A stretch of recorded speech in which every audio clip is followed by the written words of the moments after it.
সম্মানিত সুদীপ, এ পর্যায়ে সংক্ষিপ্ত বক্তব্য নিয়ে আসার জন্য অনুরোধ জানাচ্ছি তরুণ বক্তা আহলে সুন্নাত ওয়াল জামাতের বলিষ্ঠ কণ্ঠস্বর মাওলানা মাহবুবুল আলম নূর বাংলা। আমি ওনাকে সংক্ষিপ্ত সময়ে বক্তব্য শেষ করার জন্য অনুরোধ জানাচ্ছি।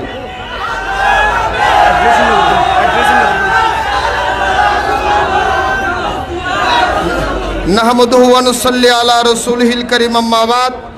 আহলে সুন্নাত ওয়াল জামাত বৃহত্তম চন্দনা শাখার ব্যবস্থাপনায় শান্তি ও প্রীতি সমাবেশের সম্মানিত উপস্থিতি, অতিথিবৃন্দ, সর্বস্তর সুন্নি জনতা, আসসালামু আলাইকুম ওয়া রাহমাতুল্লাহ। সম্মানিত উপস্থিতি, আজকে আহলে সুন্নাত ওয়াল জামাতের পক্ষ থেকে বাংলাদেশের অন্তর্বর্তীকালীন সরকারকে একটাই মেসেজ দিতে চাই, সামনের আগামী বাংলাদেশে যে কোনো সিদ্ধান্ত নেওয়ার সময় আহলে সুন্নাত ওয়াল জামাতের প্রতিনিধিদেরকে ছাড়া কোনো সিদ্ধান্ত সুন্নিয়ত মেনে নিবে না। আমরা যে কোনো বাংলাদেশের মধ্যে যে সিদ্ধান্ত হবে আহলে সুন্নাত ওয়াল জামাতের প্রতিনিধিদের সাথে একত্রতা পোষণ করে সিদ্ধান্ত নিতে হবে, না হলে বাংলাদেশের সুন্নি জনতা আরেকটা কারবালা বাংলাদেশের মধ্যে দেখিয়ে দেবেন। আহলে সুন্নাত ওয়াল জামাত সুন্নি জনতা আমরা শান্তির মানুষ। অতীতের মধ্যে সুন্নিয়তের মাধ্যমে দেশের কোনো সম্পদ নষ্ট হয় নাই, ভবিষ্যতে হবে না, তার গ্যারান্টি পাবে আহলে সুন্নাত ওয়াল জামাতের দল। আজকে বাংলাদেশ সরকার পতন হওয়ার সাথে সাথে যারা ইসলামী লেবাস দিয়ে আলেমদেরকে অপমান করে, শিক্ষকদেরকে অপমান করে, ক্লিয়ার বলে দিতে চায় তাদের হাতে দেশ নিরাপদ নয়।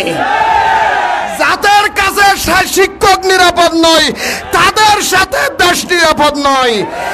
যাদের হাতে দেশের সম্পদ নিরাপদ নয় তাদের কাছে গরিবের হক নিরাপদ নয়। তাই আজকে বাংলাদেশের মধ্যে যারা আহলে সুন্নাত ওয়াল জামাতের ইতিহাস খুলে দেখেন, এর 27 আগস্ট আল্লামা নূর ইসলাম ফারুকী যখন শহীদ হয়েছিলেন, টেকনাফ থেকে তেতুলিয়া, রূপসা থেকে পাতুরিয়া, বাংলাদেশ ইসলামী ফ্রন্ট, ছাত্র সেনা, আহলে সুন্নাত ওয়াল জামাতের ভাইয়েরা হরতাল করেছিল, একটা গাড়িও ভাঙে নাই। একটা বাংলাদেশের কোনো রাস্তাঘাটের একটা গাছের ঢালও ভাঙে নাই। তাই শান্তিভাবে এই দেশ যদি শান্তিপ্রিয় ভাবে এই দেশের কর্মসূচি শান্তিতে রাখতে চায়, আহলে সুন্নাত ওয়াল জামাতের কোনো বিকল্প নাই। তাই আজকে আমাদের সমাবেশ থেকে, প্রীতি সমাবেশ থেকে আহলে সুন্নাত ওয়াল জামাত সহ যে সমস্ত অধ্যক্ষ প্রতিনিধিদেরকে পদত্যাগ করেন জোরপূর্বক দাবি দিয়েছে, আমরা তার তীব্র নিন্দা জানাই।